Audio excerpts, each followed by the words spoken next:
Hi, this is Peter Godinis, your ambassador with K80Y TV, and again, we have a Synergy 1 + 1 = 3 interview here. Let me introduce you to, I think, two very influential people. To your left is Bob Allen, who is the executive producer, founder of K80Y TV, and then over to his right is George Miller, who is, I want to say, the founder and the creator and everything to citizenjournal.us. Hardly everything. Okay, and what I know from my script is I am dealing with two engineers from the East Coast, New Jersey.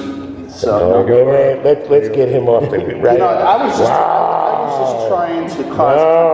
just trying to cause controversy. You succeeded, and I did a good job of that. So just getting to the point, the subject that I want to collaborate with you on is power plants, power and the future of that particular subject in our community. And so, since Bob is the older of the two, no, I'm just kidding. I don't know how old you guys are, but Bob, just give us an overview as to what you want to deliver and educate. Let's set the stage a little correctly why we're here. It's a little. We've had over the last, I'm going to say year, 2 years, a lot of discussion from the two power plants that are out on our beaches, okay? And there's been, a lot of discussion. The city of Oxnard has put a moratorium on building any new facilities on the beach, and NRG any new facilities in town. In town, and NRG has basically, said we own the facilities there. So a couple of weeks ago, they had I'm going to say a town hall meeting over at the Yacht Club where a couple of people were, and everybody can watch it it's in our archives. And there's a reason that I asked for George and I to talk today, okay? First, I'd like George to give a quick explanation of his understanding of where we stand, and then I'd like to just Okay. All right. Well, these plans date back about 55 years. They were built as part of a statewide program to meet power needs for the future. And the reason they're located on the beach is two reasons. Number one, for cheap water cooling, because plants at that time were mostly water cooled. And secondly, for fuel availability, because the early plants were oil power, and then later on changed to gas powered, which is cleaner and also a hell of a lot cheaper as well, because oil prices have gone up while gas prices have gone down in the U.S. The problem is these plants are now obsolete. The plants in the local area are used as peaker plants, only to meet peak demand if other plants are down or there's very high use in the summer. But they take 18 hours to start up, so they can't react quickly to circumstances. They're not all that efficient, and they're not all that clean, although they have made a lot of upgrades over the life of the plant, and they meet all current regulations. So the way we got here is that Southern California Edison did a review of power requirements for Southern California to meet the new power laws, which say that 1/3 of all power must be renewable by 2020. That's only in 5 years. So a lot of people don't know it, but they're building these enormous solar power plants out in the desert, and they still have to build what they call baseline power. There's something about solar plants, they don't work at night. And wind plants don't work when the wind's not blowing. So these plants provide a baseline power which is way more reliable, and it's actually a lot cheaper too. So there's a reason, there's a formula of renewable and non-renewable power. Now, as we speak, some partisans in the state legislature are working to push the 1/3 requirement to 50%. That sounds great on paper, but the plants being built now are way behind schedule. Several of the solar plant projects have gone broke, and the ones that are developed, including the ones by NRG, they're only putting out half of the projected power.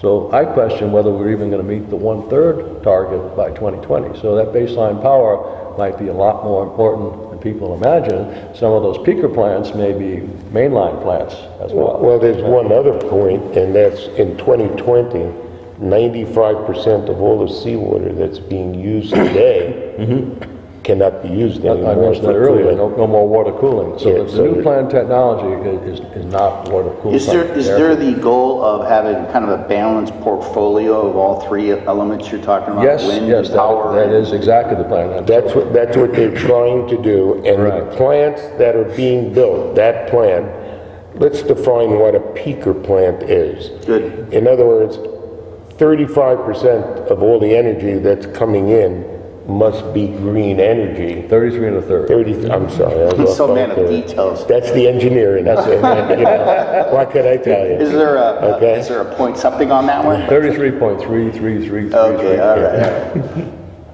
But what has happened is that NRG basically owns the properties at both Mandalay and over at on the near Port Hueneme. Right. Okay. And they own those facilities, and they have come with a proposal to totally replace those two plants with one brand new one at this location in Mandalay Bay. At Mandalay, right. And what they have agreed and what they're proposing is, if they could build that plant, it would be a peaker plant, but then they would completely dismantle both of the old other facilities. Right, and they're also amenable to making other community facilities as well. For example, some of us have asked for a beach park to be constructed. The people from Westport that ran that session would love to see a park in the estuary in the river behind it and develop that whole thing. See, I understand what that is, but if you talk to the people who grew up in Oxnard, okay, and I happen to have been friendly with Dean Mohart when I first came out here, he said nobody ever came out because these aren't beaches like Newport. I mean, there is, when that June gloom comes, okay, it basically is different weather. That's why it's really never been totally developed. Yeah. So let's try and stay on just what the peaker plant is going to be. Now, at the meeting when they were proposing, the discussion was, why not take the plant that where it is now and put it on the east side of Harbor Boulevard?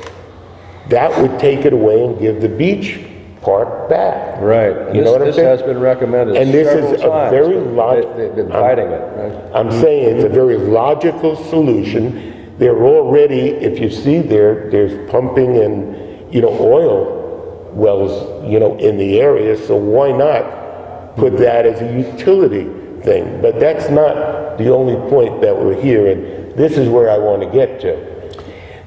Basically, the plant is only used 1/3 of the time. Less than that. Well, last year's statistics, they only, Less than 20%. Oh, I thought you were less than 30%. 20%. Yeah. So now they're going to put up a brand new facility, okay, that is only going to be used 20%. No, the new one will be used more. First, it's a lot They less. said 35%, okay? You want to bet it's going to be used more than that, based on what I told you earlier? First, I don't want to get it. I want to get based on the facts that were told at the meeting, okay? You weren't told facts, you were told projections. Okay, I'm going to step in. I don't want anybody throwing chairs and broken noses. Let's stop this. Seriously, they're projecting that based on all those new solar plants being brought online and working exactly. One of the reasons that I wanted to have this discussion and be part of it was not to discuss that, okay? So now let's take two bright engineers. By the way, the two of us both graduated with one other very beautiful person that I met here, Harriet Samuelson, which is the Samuelson the Boys and Girls Club over on 7th Street. The three of us are all graduates of Pratt Institute in Brooklyn, New York. George started engineering school 3 years after I graduated. So the two of us have fond memories, and this is what I now want to discuss with you. Let us say that we have a peaker plant on the other side of Harbor Boulevard, and that's all well and good. Well, why not, now we have a plant that we have energy capabilities, okay, to basically do something with. We have energy that is not being used, okay? Well, why not put in a desalinization plant there? Why not utilize the energy and make the desalinization plant the peaker facility and run the electricity all the time? That'd make it politically a lot easier to sell, because there's two major things. A, water supply, which is a huge issue, and 2 is getting it off the immediate beach. But the only reason this thing is being proposed for here is A, they already own the land, and B, all the infrastructure is in place, right? The reason that I'm bringing this up, okay, is one more thing, okay? You just brought it up. NRG says they own the land where it's at, okay? Well, if they purchased the property across the way, built the new facility, and the city of Oxnard or the county said, we'll buy back the beach property at the same price that you paid for your new property on the other side, wouldn't the city and the county and the whole community come out on the top? It's a good way to test whether they're just concerned about the thing on the beach or whether they want an Oxnard at all. Okay. The thing that I wanted to do with this, and we'll come to a conclusion, okay, is my suggestion is people do not think outside the box. In other words, I saw 2 sides sitting at that meeting. One side saying, well, if you don't approve it, we're not obligated to knock down those plants. So if those plants shut down and a new one is built somewhere else, who's going to take those plants down? The city, on the other hand, says, well, and that's where the controversy is. We see 2 sides of the story, and nobody's talking in the middle. I have not heard any suggestion about putting up a desalinization plant with an electricity plant to basically make the most efficient use of property. And what do we need most here? Do we need electricity or do we need water? Need both. Well, the reason that I want to see it stay in Oxnard, Port Hueneme is if, God forbid, there's a power failure. Bingo. Wouldn't I want it in my own community first to get it? Yeah, well, if you have been to any of the previous meetings, all these things have been raised before. What I'm trying to say is that you and I can continue a little bit of a discussion that maybe people might see and start thinking a little differently than just, you can't do it here, you can't do it here. Maybe if we put in a complete facility here. And that's why I wanted to do this on video. So it comes from us, this suggestion, because I never heard it from anyone else. Gentlemen, well, let me ask you something, because emotions is such a big driver in our culture. Why is there, what is the emotional aspect of this? It's 2 things. It's mostly, it's like a green philosophy that any industrial thing is ugly and it's polluting. Okay. And it depends on who you talk to. You know, I'm a boater and a kayaker, and to me that's a great landmark for finding my way home from the islands. To someone else down the beach, it's an eyesore because it's not nature. Right. So the question is mankind's development, is that also acceptable? Is that also part of nature, or is it something totally alien? That's really what's behind it. Right? And did you want to build on that? The second that? thing is just space utilization. Space utilization. So people feel, well, because the plant is there, we can't have a beach. Well, guess what? I use that beach all the time. The plant is more than 100 yards from the beach, so there's plenty of room to play on the beach.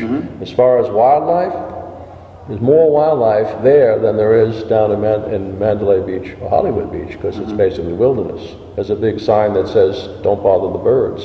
And it's full of birds, it's full of wildlife.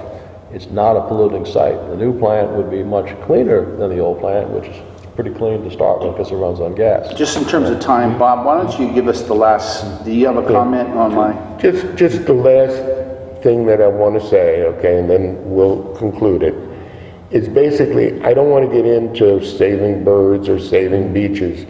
Basically, property on the beach side is much more expensive than on the other side. Right. So basically, if the city or the county purchased the land on the beach side for what NRG has to pay on the other side, they come out really good. It's a no-brainer. If they get NRG to build the factory on the other side, NRG has already agreed to knock down both of the older plants. Yeah. So the question is, how do we set people down and talk about solutions and not, well, if you don't give us the contract, we're not taking it down, and we don't want your properties here in our city.